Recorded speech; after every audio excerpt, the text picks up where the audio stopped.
Welcome to commerce tutorial. मैं हूं आपकी अपनी होस्ट।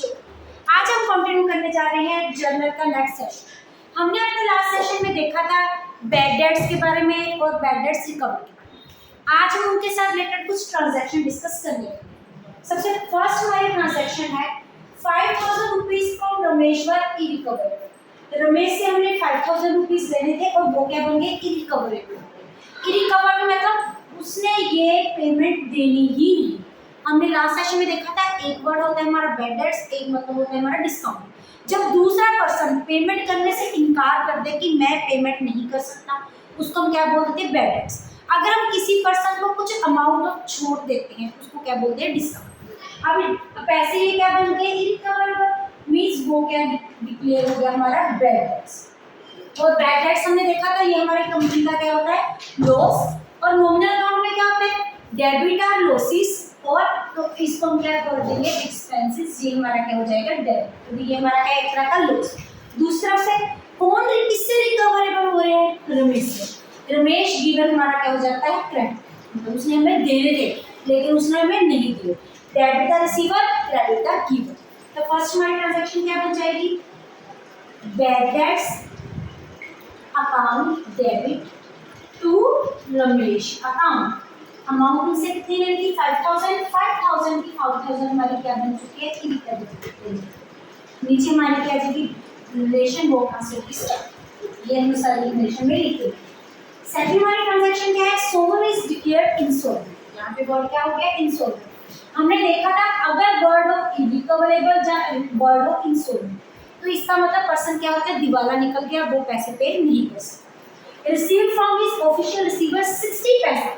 ये हमारा क्या 60 पैसा, 60 पैसा मतलब क्या है 60%। उसने जितने की पेमेंट की थी उसमें से सिर्फ कितने की पेमेंट की उसने 60%। ऑन ए डेट, डेट मतलब था लोन, उसने पेमेंट कितने की करनी थी 10000 की।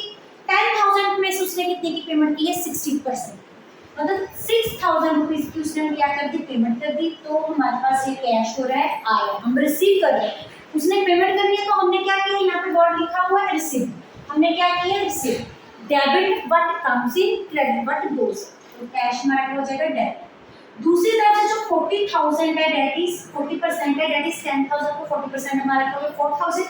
ये हमारा क्या होगा इंस्टॉलमेंट, तो हमारा ये क्या डिक्लेरेशन होगी डेबिट। बैड डेट्स को हम क्या कर देंगे डेबिट, क्योंकि वो हमारा क्या है लॉस।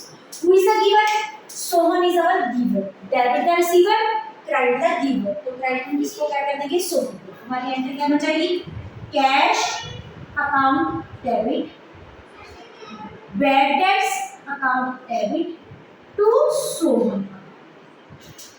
सोहन ने टोटल कितने की पेमेंट करनी थी 10000 की, 60% 6000 की पेमेंट कर दी और 4000 की डेकोरेशन क्या होगी बैड डेट्स। नीचे हमारी क्या जाएगी नरेशन, वो क्या जाएगी ओनली 60 पैसा रिसीव फॉर्म में। नेक्स्ट है रिसीव्ड कैश, हमने कैश रिसीव कर लिया। Bad debts return, last year हमने क्या किया था डिक्लेरेशन बैड डेट्स की डिक्लेरेशन की थी, लेकिन अब हमने उसे क्या कर दिया कैश रिसीव कर दिया। मींस कैश हमारे पास आ रहा है डेबिट द रिसीवर, कैश को क्या कर देंगे debit. Last year return of 700, last year हमने बैड डेट 700 के रिटर्न ऑफ किए थे, लेकिन अब हमने उसे क्या कर दिया रिसीव कर दिया। जब हमने पहले बैड डेट्स हमने क्या करते थे राइट ऑफ करते थे, जब हम उससे पैसा रिसीव करते हैं तो लास्ट सेशन में देखा था हम उसको क्या बोलते हैं bad debts recovered, means bad debt से लेकिन अब उसकी क्या हो चुकी है रिकवरी हो चुकी है। हमारे पास एंट्री क्या बन जाएगी cash account debit to bad debts recovered account. तो यहाँ पे हमारी कितनी अमाउंट है 700, यहाँ पे आ जाएगा 700 हमारा यहाँ पे आ जाएगा। उसके बाद हमारा जो नेक्स्ट टॉपिक है वो है profit and loss from the sale of assets. जब हम किसी भी एसेट्स को सेल करते हैं उसके पे हमें क्या प्रॉफिट लॉस होता है उसकी कैसे ट्रीटमेंट होती है। प्रॉफिट का मतलब होता है जब कोई भी चीज़ हम प्रॉफिट पे सेल करते हैं, मतलब सेलिंग प्राइस ज़्यादा होती है कॉस्ट प्राइस क्या होती है कम हो जाती है। प्रॉफिट के केस में क्या होता है सेलिंग प्राइस क्या होती है ज़्यादा होती है कॉस्ट प्राइस, क्योंकि उसको हम किस पे सेल करते हैं प्रॉफिट पे। अगर वही चीज़ हम लॉस पे कर रहे हैं इसका इफेक्ट क्या हो जाता है उल्टा हो जाता है, मींस कॉस्ट प्राइस ज़्यादा होती है किससे सेलिंग प्राइस। छोटी सी एग्जांपल के साथ डिस्कस करते हैं। सपोज करो फर्नीचर की सेलिंग प्राइस में कितनी गिवन है 10000, लेकिन उसकी कॉस्ट प्राइस कितनी है हमारी 8000। तो हमें ये क्वेश्चन में गिवन नहीं होना कि हमने इसमें प्रॉफिट एंड लॉस की एंट्री पानी है। अगर हमारी सेलिंग प्राइस और कॉस्ट प्राइस गिवन है तो हमने इसका खुद ही कंपैरिजन करना है और देखना है कि सेल करने के टाइम में हमें प्रॉफिट हो रहा है कि लॉस हो रहा है। जैसे अब ये केस, कॉस्ट प्राइस कितने की थी 8000, सेलिंग प्राइस कितने की 10000 की, इट मींस हम ज्यादा पे सेल कर रहे हैं, तो इस केस में हमारा क्या हो रहा है प्रॉफिट, कितने थाउजेंड का प्रॉफिट हो रहा है हमारा 2000 का क्या हो रहा है प्रॉफिट। अब ये देखो ये हमने क्या किया सेल्स किए, अब प्रॉफिट को हम हमेशा क्या करते हैं credit to debit are expenses credit are income and gains.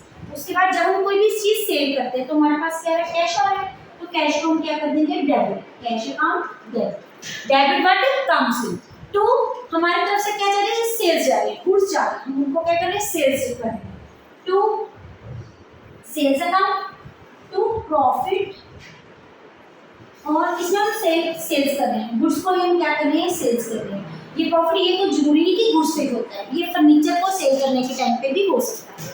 तो क्या जाएगा profit of sale of goods account to, बस ये क्या हो जाएगा हमारा हो जाएगा। अब जब हमने सेल किया तो हमारे पास टोटल कितना कैश रिसीव हो रहा है 10,000 का हम उसको क्या कर रहे हैं सेल कर रहे हैं। उसमें सेल्स गुड्स कितने की सेल की थी 8000 की, प्रॉफिट हमारा कितने का 2000। अल्टीमेटली बात यह है कि आपको ये चीज क्वेश्चन में मेंशन नहीं की हुई कि आपकी सेल टाइम पे प्रॉफिट है या लॉस है। अगर आपको क्वेश्चन में दोनों चीजें गिवन है सेलिंग के टाइम पे sales cash price cost price और सेलिंग प्राइस, आपने खुद देखना है कि इस केस में मैं प्रॉफिट है या लॉस है। अगर आप पहले इनका स्क्रीनशॉट लेना चाहते हैं तो ले सकते हैं। सपोज करो अब ये सेम चीज है, ये इस केस में ऐसे भी आ सकती है। अब हमने क्या सेल किया है फर्नीचर सेल किया, जब हमने फर्नीचर सेल किया तो हमारी सेलिंग प्राइस कितनी है 20,000, लेकिन हमारी कॉस्ट प्राइस कितनी है 30,000। अब इस केस में देखें कॉस्ट प्राइस थी 30,000 की, लेकिन हमने सेल कितने का कर दिया 20,000। इस कॉस्ट प्राइस ज्यादा है तो इस केस में सेल के कारण हमें क्या हुआ लॉस, लॉस पे हमें कितने का हुआ है 10,000। सेम ऐसे अब लॉस है तो डेबिट आर लॉसेस, तो लॉसेस को हम क्या कर देंगे डेबिट कर देंगे। अब उस केस में हमने क्या सेल्स की थी गुड्स, तो वर्ड कौन सा यूज किया था सेल्स का, लेकिन इस केस में हम क्या सेल कर रहे हैं फर्नीचर, तो हम वर्ड कौन सा यूज करेंगे फर्नीचर का, क्योंकि एसेट्स इस केस में सेल आउट किए जाते हैं। सबसे पहले सेल करने के बाद हमारे पास क्या है कैश, तो एंट्री क्या हो जाएगी कैश अकाउंट डेबिट, और दूसरी तरफ क्या है loss, loss on sale of furniture, इस चीज को हम सेल कर रहे हैं फर्नीचर को सेल कर रहे हैं। टू हमारे पास क्या जा रहा है फर्नीचर जा रहा है डेबिट व्हाट अकाउंट से क्रेडिट वर्ड गोज, सेल करने के बाद हमारी तरफ से क्या जा रहा है फर्नीचर जा रहा है, तो हम क्या लिखेंगे टू फर्नीचर अकाउंट। अब देखो टोटल फर्नीचर हमारा कितने का था 30,000 का था, उसको हम सेल करने के बाद हमें कैश कितना मिल रहा है 20,000 का, लॉस हमारा कितना है 10,000। ऐसे आपके साथ प्रॉफिट एंड लॉस के साथ रिलेटेड कुछ एडजस्टमेंट कुछ ट्रांजैक्शन आप ये आ सकते हैं। अगर आप इनका स्क्रीनशॉट लेना चाहते हैं तो ले सकते हैं। उसके बाद जो हमारा लास्ट मोस्ट इंपॉर्टेंट टॉपिक है वो क्या है loss of stock by theft and fire. अगर कुछ भी चीज हमारी लॉस हो जाती है थेफ्ट या फायर के साथ, किसी भी चीज का रिगार्डिंग हमें लॉस हो जाता है, तो उसके साथ कौन कौन से हमारे केसेस बनते हैं और उन केसेस को हम कैसे सॉल्व आउट करते हैं। सबसे पहले आपको ये तो पता है कि जब भी हमारी गुड्स लॉस होती है तो उसके बाद क्या हो रहा है लॉस हो रहा है, लॉस का प्रॉब्लम हमारा क्या होता है हमेशा डेबिट ही होता है, क्योंकि डेबिट एंड लॉसेस। सबसे पहले देखो केस नंबर हम कौन सा डिस्कस कर रहे हैं वन केस डिस्कस कर रहे हैं। इसमें क्या है हमारा क्या है लॉस हुआ, लॉस किस चीज का गुड लॉस हुआ है हमारे गुड्स का, तो हमारी एंट्री फर्स्ट क्या बन जाएगी लॉस ऑफ गुड्स या स्टॉक, जो भी चीज है यहाँ पे हमने स्टॉक लिया तो हम यहाँ पे क्या ले लेते हैं स्टॉक ही लेते हैं। Loss of stock loss by fire, अब जिस चीज के कारण हमारा लॉस हुआ loss by fire account debit to goods goods का परचेज अकाउंट, अगर टू परचेजेस, अगर स्टॉक हमारा किस फॉर्म में है गुड्स फॉर्म में है तो उसको भी हम क्या करेंगे डेबिट करेंगे। सपोज करो हमारा कितने का लॉस हो रहा है 10,000 का हमारा क्या हो रहा है लॉस हो रहा है, नीचे क्या आएगी हमारी नरेशन आ जाएगी बीइंग लॉस बाय फायर या लॉस बाय थेफ्ट, जिसके कारण भी लॉस हुआ है हम बुक क्या कर देंगे लॉस कर देंगे। इस केस में ए पार्ट, बी पार्ट क्या बन जाता है, अब जब भी कोई लॉस होता है कोई फायर होते हैं, कई बार हमने क्या कराए होते हैं इंश्योरेंस क्लेम कराया होता है, अगर हमने इंश्योरेंस करवाए होते हैं तो क्लेम किसको देते हैं हम इंश्योरेंस कंपनी को देते हैं। फॉर एग्जांपल हमने जो इंश्योरेंस कंपनी ने है दे एक्सेप्टेड द क्लेम, उन्होंने क्लेम क्या कर दिया एक्सेप्ट कर दिया। जब हम हमारा कर लेंगे इंश्योरेंस कंपनी क्लेम एक्सेप्ट कर लेगी तो इट मींस हमारा लॉस किसके पास चल जाएगा इंश्योरेंस कंपनी के पास। In case insurance company the receiver, debit the receiver. Credit क्या जा रहा है हमारी तरफ से, हमारा लॉस जा रहा है, किसके पास जा रहा है, इंश्योरेंस कंपनी के पास जा रहा है, तो लॉस हमारा क्या हो जाएगा, क्रेडिट, क्योंकि वो हमारी तरफ से व्हाट गोज अप, लॉस। पहले केस में हमें लॉस हुआ था तो हमने लॉस बियर किया, तो उसको क्या करते हैं, डेबिट। लेकिन इस केस में हमने अपने गुड्स की क्या कराई थी, इंश्योरेंस कराई थी, तो जो हमारा लॉस है वो किसके पास चल गया, इंश्योरेंस कंपनी के पास चल गया। तो रिसीवर क्या बन गया, इंश्योरेंस कंपनी में रिसीवर क्या बन गई, उसको हमने क्या कर दिया, डेबिट। दूसरा लॉस हमारा ट्रांसफर हो गया, क्रेडिट व्हाट गोज अप, क्या जा रहा है, हमारा लॉस जा रहा है, तो हमारी एंट्री क्या बन जाएगी, insurance company account debit to loss by fire. नीचे आएगी हमारी नरेशन, नरेशन में क्या आ जाएगा, insurance company accept the claim.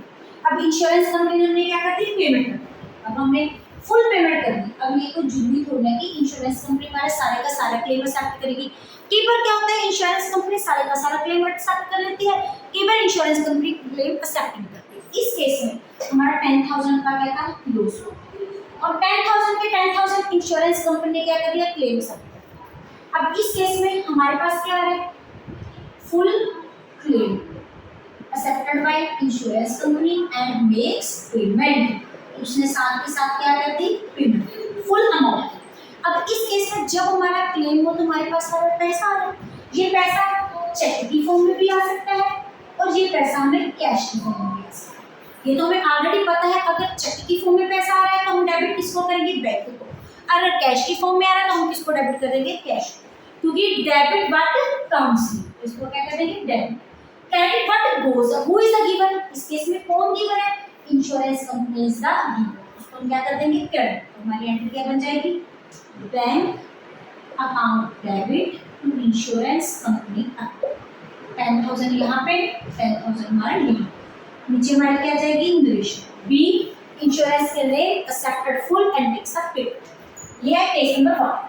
Case number 2 क्या हो जाता है कि इंश्योरेंस कंपनी क्लेम तो एक्सेप्ट कर देती है लेकिन वो पूरी अमाउंट की पेमेंट नहीं करती। वो क्या करती है, किसी कितने परसेंट, सपोज करो 60% की उसने पेमेंट कर दी और 40% की पेमेंट उसने नहीं की। अगर 60% की पेमेंट कर दी तो 40% की नहीं की, अगर 20% की कर दी तो 80% की नहीं की। जैसे आपके क्वेश्चन की ट्रांजैक्शन में लिखा होगा वैसे भी टेक इट। बाकी इनके साथ related question we will discuss. आज हम सिर्फ इनका बेसिक फंडा देखेंगे। अब इस केस में जो हमारी फर्स्ट 2 एंट्रीज होंगी वो तो क्या रहेगी, सेम। पहली एंट्री क्या रहेगी हमारी, वही हमारे जो हमने लॉस किया है। सेकंड एंट्री हमारी वही रहेगी जो इंश्योरेंस कंपनी ने प्रॉपर्टी एक्सेप्ट की। थर्ड एंट्री का क्या पड़ेगा, फर्क पड़ेगा। थर्ड एंट्री में क्या, अब देखो उसने 60% की पेमेंट कर दी, टोटल लॉस हमारा क्या था, 10,000 का। अगर 60% की पेमेंट कर दी तो हम कितने पैसे रिसीव कर रहे हैं, 6,000 रुपीज रिसीव कर रहे हैं और 4,000 रुपीज हम रिसीव नहीं कर रहे। मीन्स वो जो 4,000 हमने नहीं रिसीव किया वो वापिस हमारा क्या बन गया, लॉस। लॉस तो लॉस ही है, अगर वो पेमेंट नहीं करेगी तो हमारे लिए क्या बन जाएगा, लॉस। अब लॉस को क्या कर देंगे हम, डेबिट। अब देखो इस समय हम 3 चीजें ले रहे हैं। सबसे पहले हमारे पास पैसा आ रहा है, किस फॉर्म में, बैंक फॉर्म, वाट काम से, चेक काम से, ये क्या हो जाएगा, डेबिट। दूसरी तरफ से हमारे पास क्या आ रहा है, लॉस। दोबारा से यहाँ पे भी हमने डेबिट किया लॉस, यहाँ पे हमने क्रेडिट कर दिया था क्योंकि यहाँ पे हमें पहले लॉस बियर किया था, फिर हमने लॉस किसको ट्रांसफर कर दिया था, इंश्योरेंस कंपनी। लेकिन अब इस केस में क्या हो गया, इंश्योरेंस कंपनी ने पूरे का पूरा हमें पेमेंट नहीं, हाफ पेमेंट की। जितने की पेमेंट रिसीव होगी हमारा लॉस रिकवर हो गया और जिसने की पेमेंट नहीं रिसीव की वो वापस हमारा क्या बन गया, लॉस। तो डेबिट से हम क्या कर देंगे, loss by fire account debit. Loss तो हमारा क्या है, लॉस है। To purchases account to insurance company, who is the given, insurance company is the given। अब टोटल उसने क्लेम कितने का लिया था, 10,000 का। उसने कितने बोला था कि हम 10,000 रुपीज देंगे, लेकिन उसने उसमें से 6,000 रुपीज दिए और 4,000 का क्या हो गया, लॉस। ये क्या है हमारा केस नंबर 2। अब हम डिस्कस करने जा रहे हैं इसके साथ केस नंबर 3। क्या हुआ, हमारा लॉस हुआ है, we have done the loss is there, but हमने कोई भी इंश्योरेंस पॉलिसी नहीं कराई। अगर कोई भी इंश्योरेंस पॉलिसी नहीं कराएंगे तो इंश्योरेंस कंपनी कुछ भी हम क्लेम लॉन्च नहीं कर सकते। इंश्योरेंस कंपनी से हम क्लेम तभी लॉन्च कर सकते हैं अगर हमने अपने सामान की क्या करवाई होगी, इंश्योरेंस। तो इट मीन्स अगर हम इंश्योरेंस क्लेम नहीं कर सकते तो हम कोई भी पेमेंट रिसीव नहीं करेंगे। तो इस केस में हमारी सिर्फ क्या बर्न एंट्री बनेगी, एक ही एंट्री बनेगी, क्योंकि फर्स्ट केस हमारा कौन सा बनता है, ये किसके साथ रिलेटेड एंट्री है, लॉस के साथ रिलेटेड एंट्री है। ये किसके साथ रिलेटेड एंट्री है, जब इंश्योरेंस कंपनी क्लेम को क्या कर देती है, एक्सेप्ट कर देती है। थर्ड केस में क्या है, जब फुल का फुल पेमेंट को हमें कर देती है। सेकंड केस में हमने क्या किया, ट्रांजैक्शन टाइम, जैसे हमारी क्वेश्चन में जनरल एंट्रीज पूछी होगी हम वैसे ही उसका आंसर देंगे। पहले केस में क्या होता, लॉस हुआ था, दूसरे केस में क्या था, इंश्योरेंस कंपनी ने क्लेम एक्सेप्ट किया। थर्ड केस में क्या था, उसने पार्टली पेमेंट की थी, फुल पेमेंट नहीं की थी। लेकिन अब ये केस कैसा है, लॉस सारे का सारा होगा, इंश्योरेंस कंपनी के ना ही हम क्लेम कर सकते हैं, ना ही उसने फुल पेमेंट। हमारी एंट्री क्या बन जाएगी, सिर्फ एक ही एंट्री बनेगी, loss by fire account debit to purchases account. कितने अमाउंट का है, 10,000 का यहाँ पे, 10,000 का यहाँ पे। इसी के साथ हमारा लॉस का टॉपिक यहाँ पे कंप्लीट होता है। अगर आप इनका स्क्रीनशॉट लेना चाहते हैं तो ले सकते हैं। आपने ये कोई जरूरी नहीं कि कोई भी केस आए आपने सारे के सारे ट्रांजैक्शन, जैसे आपके ट्रांजैक्शन की नेचर है उस हिसाब से हम जर्नल एंट्रीज डालेंगे। इनके साथ related question we will discuss in our next session. Video अच्छी लगे इसको लाइक करें, ज़्यादा से ज़्यादा शेयर करें, चैनल को सब्सक्राइब करना ना भूलें। Thank you, have a nice day.